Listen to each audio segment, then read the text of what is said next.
আজ আমরা শিখব টেন্স।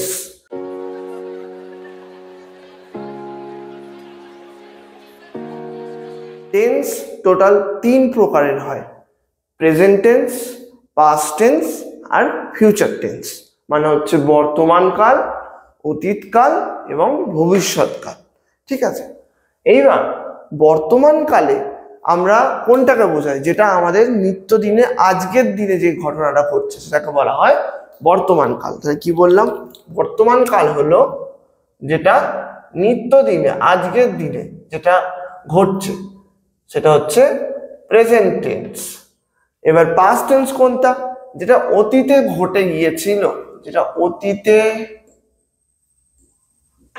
ঘটে গেছে সেটা হচ্ছে পাস্ট টেন্স। আর ফিউচার টেন্স কোনটা? যেটা ভবিষ্যতে হবে, যেটা ভবিষ্যতে হবে সেটা হচ্ছে আমাদের ফিউচার টেন্স। এইবার আমরা একটা করে উদাহরণ দিলে তোমরা ভালো করে বুঝতে পারবে। যে ধরো বললাম যে বর্তমান প্রেজেন্ট টেন্সে ধরো বললাম যে রাম হলো একজন ডাক্তার, মানে রাম হলো বর্তমানে একজন ডাক্তার। সেটা হবে হচ্ছে রাম ইজ আ ডক্টর। তাহলে রাম হয় একজন ডাক্তার, এটা হচ্ছে একটা বর্তমান কালে উদাহরণ। অতীতে কি হবে? রাম একজন ডাক্তার ছিল, তার মানে কি হবে? রাম ওয়াজ আ ডক্টর। তাহলে কি বললাম? রাম একজন ডাক্তার ছিল, তাহলে সেক্ষেত্রে হবে রাম ওয়াজ আ ডক্টর। আর ফিউচার টেন্সে ধর রাম একজন ডাক্তার হবে, তাহলে সেক্ষেত্রে আমরা তখন কি বলবো? Ram will be a doctor. এটার মানে হচ্ছে রাম এখন হয়, আর রাম ছিল সেটা হচ্ছে অতীতকাল, আর রাম হবে একজন ডাক্তার, সেই জন্য ওটা হয়ে যাবে বর্তমান কাল। তাহলে বোঝা গেল কোনটা প্রেজেন্ট টেন্স বলে, কোনটাকে পাস্ট টেন্স বলে, কোনটাকে ফিউচার টেন্স বলে। এইবার একটা জিনিস আমাদের মাথায় রাখতে হবে যে প্রেজেন্ট টেন্সের এবং পাস্ট টেন্সের এবং ফিউচার টেন্সের চারটে চারটে করে ভাগ করা হয়। কি বললাম? চারটে চারটে করে ভাগ করা হয়। প্রত্যেকটা টেন্সেরই চারটে করে ভাগ আছে। সেটা হচ্ছে কি টেন্স? সেটা চারটে ভাগটা হচ্ছে, একটা হচ্ছে ইনডেফিনাইট টেন্স, ইনডিফিনাইট টেন্স। একটা হচ্ছে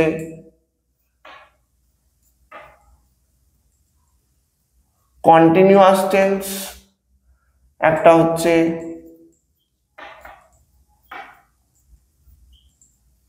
পারফেক্ট টেন্স, আর একটা হচ্ছে পারফেক্ট কন্টিনিউয়াস টেন্স। এইটা প্রত্যেকটা টেন্সের ক্ষেত্রেই এই বিভাজনটা আমাদের করা হয়। তার মানে প্রেজেন্টের ক্ষেত্রেও আমরা বলবো present indefinite tense, present continuous tense, present perfect tense, present perfect continuous tense. পাস্টের ক্ষেত্রেও তাই বলবো past indefinite, past continuous, past perfect, past perfect continuous. এবং ফিউচারের ক্ষেত্রেও সেম ভাবে আমাদের প্রত্যেকটা টেন্স আমাদের আলোচনা করতে হবে, বুঝতে হবে। এবং প্রত্যেকটা টেন্সের বৈশিষ্ট্য সম্পূর্ণ একে অপরের থেকে আলাদা। এইবার আমরা প্রত্যেকটা টেন্স ধরে ধরে আমরা ব্যাখ্যা করব। মানে প্রেজেন্ট ইনডিফিনাইট টেন্স প্রথমে শিখবো, তারপর প্রেজেন্ট কন্টিনিউয়াস টেন্স শিখবো। এইভাবে প্রত্যেকটা টেন্সের চারটে চারটে করে টোটাল 12টা টেন্স আমাদের শিখতে হবে। ঠিক আছে, এই অবধি বোঝা গেল যে কোনটা প্রেজেন্ট টেন্স, কোনটা পাস্ট টেন্স, কোনটা ফিউচার টেন্স এবং এর বিভাজনটা কিভাবে হলো পরিষ্কার বোঝা। প্রথম আমরা শিখবো প্রেজেন্ট ইনডিফিনাইট টেন্স। তাহলে কি বললাম? প্রথম আমরা শিখবো present indefinite tense. Present indefinite tense মানে হচ্ছে বর্তমানে যে কাজটা সাধারণত ঘটে বা কোনো অভ্যাস বোঝায়, অথবা কোনো ধরো চিরসত্য কোনো ঘটনা বোঝানো, সেই ক্ষেত্রে আমার যদি বর্তমানে এটা হয় তাহলে সেটাকে আমরা বলবো প্রেজেন্ট ইনডিফিনাইট টেন্স। তাহলে কি বললাম? এটা নয় অভ্যাস বোঝায় বা সাধারণ ঘটনা, অথবা চিরসত্য। তাহলে কি বললাম? অভ্যাস অথবা সাধারণ ঘটনা অথবা চিরসত্য কোনো ঘটনাকে আমরা প্রেজেন্ট ইনডিফিনাইট টেন্স বলবো। তাহলে যদি বলি ধরো সে রোজ স্কুলে যায়, তাহলে কি বললাম, সে রোজ স্কুলে যায়। তাহলে যখন এই টেন্সের আমরা ট্রান্সলেশনটা করব বা এই টেন্সটাকে যদি আমি ইংরেজিতে গঠন করতে চাই, তাহলে সেই ক্ষেত্রে আমাদের কি রুল হবে? সেই ক্ষেত্রে আমাদের রুল হবে সাবজেক্ট ভার্ব অবজেক্ট। তাহলে কি বললাম, সেই ক্ষেত্রে আমাদের রুল হবে সাবজেক্ট ভার্ব অবজেক্ট। একটা খালি এক্সেপশন আছে, সাবজেক্ট যদি থার্ড পারসন সিঙ্গুলার হয় সেই ক্ষেত্রে ভার্বের সাথে এস বাই এস যোগ হবে। তাহলে কি বললাম, সাবজেক্ট যদি থার্ড পারসন সিঙ্গুলার হয় তাহলে ভার্বের সাথে এস বাই এস যোগ হবে। এবার থার্ড পারসন সিঙ্গুলার কোনটা সেটা আমাদের প্রথমে বুঝতে হবে। পারসন তিন ধরনের হয়, first person, second person, third person. ঠিক আছে, ফার্স্ট পারসন হচ্ছে আমাদের শুধু আই আর উই। তাহলে কি বললাম, ফার্স্ট পারসন হলো শুধু আই আর উই, মানে হচ্ছে আমি আর আমরা। সেকেন্ড পারসন হচ্ছে শুধুমাত্র ইউ, তুমি আর তোমরা, দুটোকেই বলা হয় ইউ, তুমি অথবা তোমরা। এবার ফার্স্ট পারসন আর সেকেন্ড পারসন বাদ দিয়ে বাদ বাকি পৃথিবীতে যা হয় সব হচ্ছে আমাদের থার্ড পারসন। ঠিক আছে, আমি কি বললাম, ফার্স্ট পারসন আর সেকেন্ড পারসন বাদ দিয়ে বাদ বাকি পৃথিবীতে যা হয় তা হলো থার্ড পারসন। যেমন হচ্ছে ধরো হি অথবা শি, অথবা বললাম ধরো ইট অথবা this. First person third person হচ্ছে হি অথবা সি অথবা ইট অথবা দিস, অথবা কোনো একটা নাম বোঝানো, ধরো রাম অথবা শ্যাম, এটা হচ্ছে থার্ড পারসন। এছাড়াও যদি থার্ড পারসন, এগুলো তো সিঙ্গুলার বললাম, এবার সিঙ্গুলার বাদে প্লুরাল মানে এক বচন বাদে বহু বচন যদি আমরা ধরি তাহলে সেক্ষেত্রে হতে পারে দে, অথবা ধরো বললাম রাম অ্যান্ড শ্যাম, ধরো বললাম রাম অ্যান্ড শ্যাম, তাহলে সেই ক্ষেত্রে আমরা এটাকে থার্ড পারসন প্লুরাল ধরবো। এগুলো হচ্ছে থার্ড পারসন সিঙ্গুলার, এগুলোকে বলা হয় থার্ড পারসন প্লুরাল। তাহলে ফার্স্ট পারসন কি বললাম, আই আর উই, এটাই হলো শুধুমাত্র ফার্স্ট পারসন। ইউ তুমি আর তোমরা, এটা হলো সেকেন্ড পারসন। বাদ বাকি যা আছে সব হলো থার্ড পারসন। হি আর সি মানে হচ্ছে সে, ইট আর দিস মানে হচ্ছে এটা, রাম শ্যাম দে, দে মানে হচ্ছে তাহারা। ঠিক আছে, বোঝা গেল? এইবার আমরা দেখলাম সেটা হচ্ছে এখানে থার্ড পারসন সিঙ্গুলার, কারণ সেটা আমি আমরা নয়, তুমি তোমরা নয়, কিন্তু সেটা হচ্ছে থার্ড পারসন সিঙ্গুলার নাম্বার। সেই জন্য ফার্স্টে আমরা বসাবো হি অথবা সি, সাবজেক্ট ফার্স্টে বসালাম। এবার যেহেতু সাবজেক্ট থার্ড পারসন সিঙ্গুলার, সেই জন্য প্রথমে ভার্ব বসিয়ে তার সাথে এস বাই এস যোগ করবো। তাহলে যাওয়া ইংরেজি কি গো, তার সাথে এস বাই এস যোগ করলে কি হবে, গোস টু স্কুল। এবার রোজ, রোজ মানে কি এভরি ডে। তাহলে বোঝা গেল কি হলো ব্যাপারটা, সাবজেক্ট ভার্ব অবজেক্ট। সাবজেক্ট যদি থার্ড পারসন সিঙ্গুলার নাম্বার হয় তাহলে ভার্বের সাথে এস বাই এস যোগ করবো। ঠিক আছে, এরপর আমরা শিখবো present continuous tense. Present continuous tense কোনটা?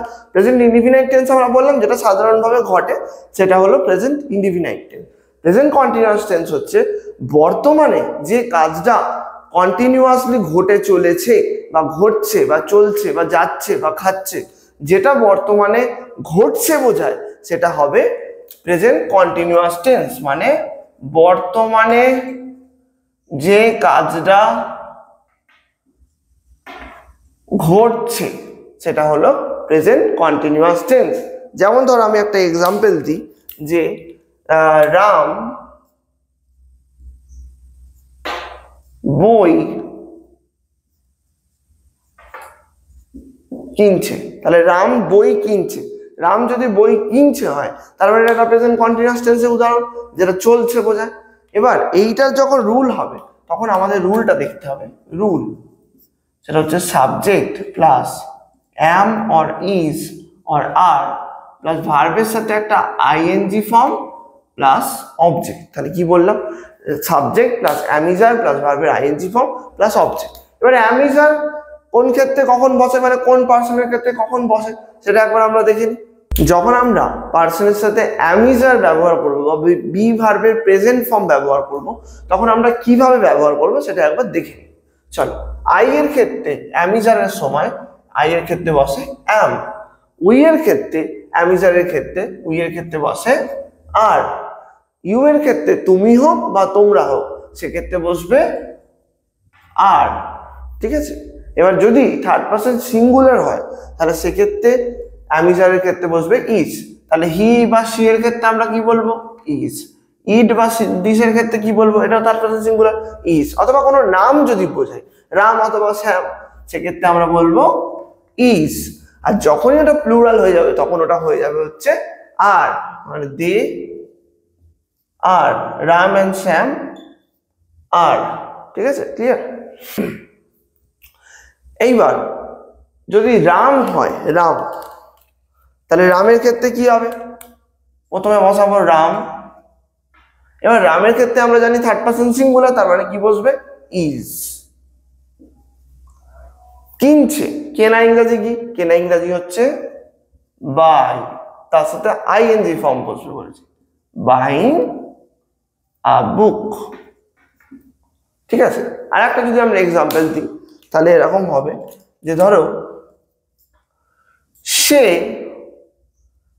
ও, ধরো সে ও নয়, বললাম তারা, ধরো বললাম তারা, তারা স্কুলে যাচ্ছে, ধরো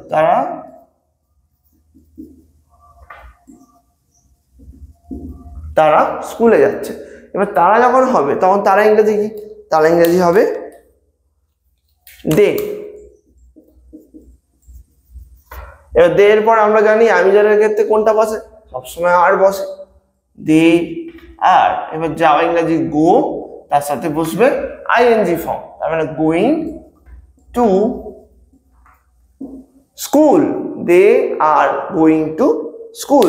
তাহলে বোঝা গেল প্রেজেন্ট কন্টিনিউয়াস টেন্স কোনটা, যেটা বর্তমানে ঘটছে বোঝায়, সেটা হলো present continuous.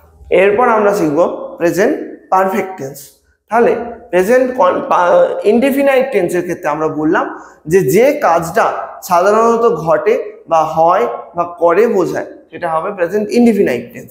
Present continuous tense কোনটা বললাম, যে কাজটা চলছে বোঝায় বর্তমানে, সেটা হবে প্রেজেন্ট কন্টিনিউয়াস টেন্স। আর প্রেজেন্ট পারফেক্ট টেন্স কোনটা হবে, প্রেজেন্ট পারফেক্ট টেন্স হচ্ছে যে কাজটা বর্তমানে এসে সবেমাত্র শেষ হয়েছে বা যেটার রেস্টটা এখনো অবধি আছে বা যেটার মানে এখনো কার্যসিদ্ধিটার পুরো ফলটা এখনো অবধি শেষ হয়ে যায়নি, কিন্তু কাজটা শেষ হয়েছে, সবেমাত্র শেষ হয়েছে বোঝায়, তাহলে সেক্ষেত্রে আমরা কি বলবো, প্রেজেন্ট পারফেক্ট টেন্স। তাহলে প্রেজেন্ট পারফেক্ট টেন্সে কি বলবো, যেটা বর্তমানে সবেমাত্র শেষ হয়েছে, তাহলে যেটা বর্তমানে সবেমাত্র শেষ হয়েছে সেটা হবে হচ্ছে প্রেজেন্ট পারফেক্ট টেন্স। এবার প্রেজেন্ট পারফেক্ট টেন্সে যদি আমরা একটা উদাহরণ দেখি, যে ধরো বললাম রাম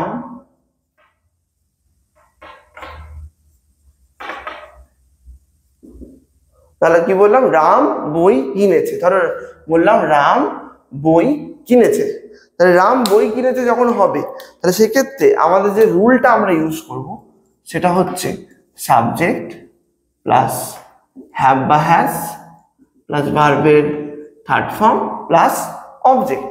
তাহলে সাবজেক্ট প্লাস হ্যাভ বা has plus verb third form plus object ক্ষেত্রে যখন আমরা হ্যাভ হ্যাজ এর প্রয়োগ করব, সেটা শুধুমাত্র থার্ড পারসন যদি সিঙ্গুলার নাম্বার হয় সেই ক্ষেত্রেই শুধু হ্যাজ বসে, বাকি সব ক্ষেত্রে ফার্স্ট পারসন বলো, সেকেন্ড পারসন বলো অথবা থার্ড পারসন প্লুরাল বলো, সেক্ষেত্রে আমাদের হ্যাভ বসে। কি বললাম, থার্ড পারসন যদি শুধু সিঙ্গুলার হয় তাহলে সেই ক্ষেত্রেই একমাত্র হ্যাজ বসে, বাকি সব ক্ষেত্রে হ্যাভ বসে। তাহলে কি বললাম, হি আর সি এর ক্ষেত্রে আমরা তাহলে কি বলবো, হ্যাজ।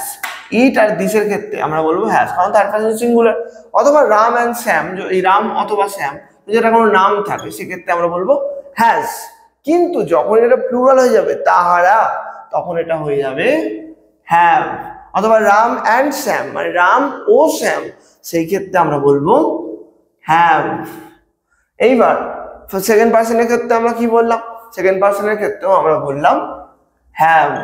ফার্স্ট পার্সনের ক্ষেত্রেও বসবে হচ্ছে হ্যাভ, উই হ্যাভ। তাহলে বোঝা গেল শুধুমাত্র থার্ড পার্সন সিঙ্গুলার হলে সেই ক্ষেত্রে হ্যাজ বসে, বাকি সব ক্ষেত্রে আমাদের হ্যাভ বসে। তাহলে আমরা এখন করবো তাহলে রাম, আমরা জানি রামটা হচ্ছে একটা থার্ড পার্সন সিঙ্গুলার নাম্বার। এবার রাম এর পরে কি বললাম? হ্যাজ বসবে। তাহলে এবার কেনার থার্ড ফর্ম আমি জানি বাই, বট, বট। তার মানে কেনার থার্ড ফর্ম কোনটা হবে? বট। রাম হ্যাজ বট আ বুক। তাহলে কি বললাম? রাম হ্যাজ বট আ বুক। এবার ধরো আর একটা এক্সাম্পল যদি আমি দিই, যে আমরা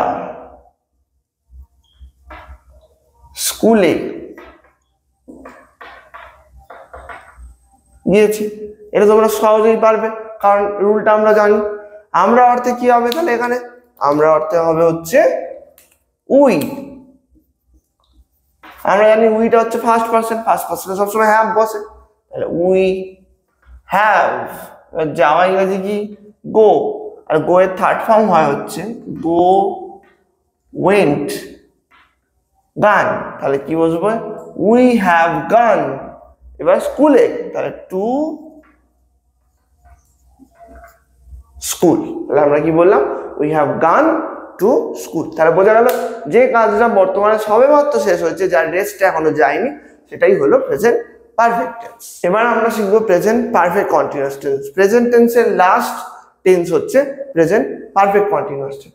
প্রেজেন্ট পারফেক্ট কন্টিনিউয়াস টেন্সের ক্ষেত্রে আমরা এটা জানবো যে বর্তমানে যখন কাজটা চলছে বোঝায় আমরা জানতাম প্রেজেন্ট কন্টিনিউয়াস টেন্স, কিন্তু যদি বর্তমানে সেই কাজটা চলছেই বোঝায়, কিন্তু যদি বলে দিই যে একটা কিছু সময় ধরে চলছে অথবা একটা সময় থেকে চলছে কাজটা, যদি আমরা বলি একটা পিরিয়ড অফ টাইম অথবা পয়েন্ট অফ টাইম থেকে কাজটা চলছে। পিরিয়ড অফ টাইম বলতে কি বলছি? একটা সময়ের সমষ্টি, এতক্ষণ ধরে চলছে।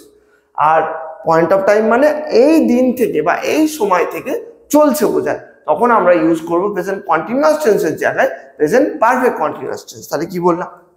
তাহলে বললাম রাম ভাত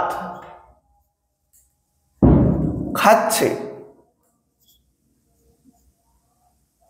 ধরো 2 ঘন্টা ধরে। মানে কি বললাম? রাম ভাত খাচ্ছে 2 ঘন্টা ধরে। এইখানে খাচ্ছে থেকে আমরা বলতেই পারি যে সাবজেক্ট অ্যামিজার ভার্বের আইএনজি অবজেক্ট, কিন্তু যখনই এটা 2 ঘন্টা ধরে হয়ে গেল, এটা হচ্ছে একটা period of time, period of time বা একটা সময়ের সমষ্টি। এবার এই ক্ষেত্রে যখনই পিরিয়ড অফ টাইমটা আমরা ইউজ করছি, এটা হয়ে গেল প্রেজেন্ট পারফেক্ট কন্টিনিউয়াস টেন্স। এবার রুলটা যখন আমরা করব তখন হ্যামিজারের জায়গায় জাস্ট এটা বসাবো হ্যাভ বা হ্যাজ বিন। হ্যামিজারের জায়গায় বসবে হ্যাভ বা হ্যাজ বিন, তারপর ভার্বের আইএনজি অবজেক্ট, ভার্বের আইএনজি অবজেক্ট, তারপর বসবে ভার্বের আইএনজি অবজেক্ট। ঠিক আছে? এবার তাহলে এখানে বসাই রাম। এবার রামটা থার্ড পারসন সিঙ্গুলার, আমরা জানি হ্যাজ বসবে, হ্যাজ বিন। এবার ইটের সাথে আইএনজি ফর্ম, ইটিং।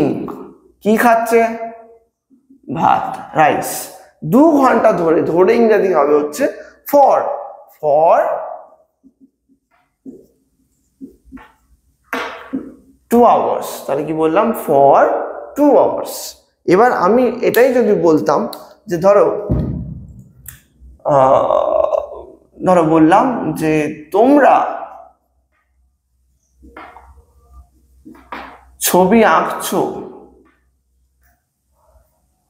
সকাল 10টা থেকে। যদি বলি তোমরা ছবি আঁকছো সকাল 10টা থেকে, একইভাবে করব, কিন্তু এখানে থেকেটার জন্য এটা হয়ে যাবে পয়েন্ট অফ টাইম, মানে একটা নির্দিষ্ট সময় থেকে কাজটা চলছে, ঠিক আছে। আর এই ক্ষেত্রে থেকের ক্ষেত্রে সব সময় বসে সিন্স, অন্য যে কোনো টেন্সে ফ্রম বসবে থেকে ইংরেজি, কিন্তু যখন প্রেজেন্ট পারফেক্ট কন্টিনিউয়াস টেন্স হয়ে যাবে বা পারফেক্ট টেন্স হয় তখন আমরা থেকেটাকে সিন্সে বসাই, সিন্স বসাই এখানে, ঠিক আছে। তাহলে একইভাবে করবো, ইউ এর পর সবসময় জানি হ্যাভ হয়, ইউ হ্যাভ বিন। এবার আঁকা ইংরেজি কি ড্র, তার সাথে আইএনজি, ড্রয়িং আ পিকচার। এরপরে সকাল 10টা থেকে, এই ক্ষেত্রে কি বসবে সিন্স সকাল 10টা কি হয় 10 AM, তাই কি বললাম সিন্স 10 AM। বোঝা গেল জিনিসটা? এটাই হচ্ছে present perfect continuous tense. Continuous টেন্সের সাথে এটুকুই পার্থক্য, যদি এখানে টাইমটা আমরা ধরে দিই, এই সময় ধরে অথবা এই সময় থেকে হচ্ছে, তখন আমরা প্রেজেন্ট পারফেক্ট কন্টিনিউয়াস টেন্স ব্যবহার করব এইটা। আচ্ছা, আজকের মতো টেন্স পার্ট 1 এখানেই শেষ হলো। আমি প্রেজেন্টের সব ভাগগুলো আজকে বলে দিলাম। এরপরে নেক্সট ভিডিওতে আমরা পাস্ট টেন্সের সব ভাগগুলো বর্ণনা করব, ঠিক আছে। Thank you sir.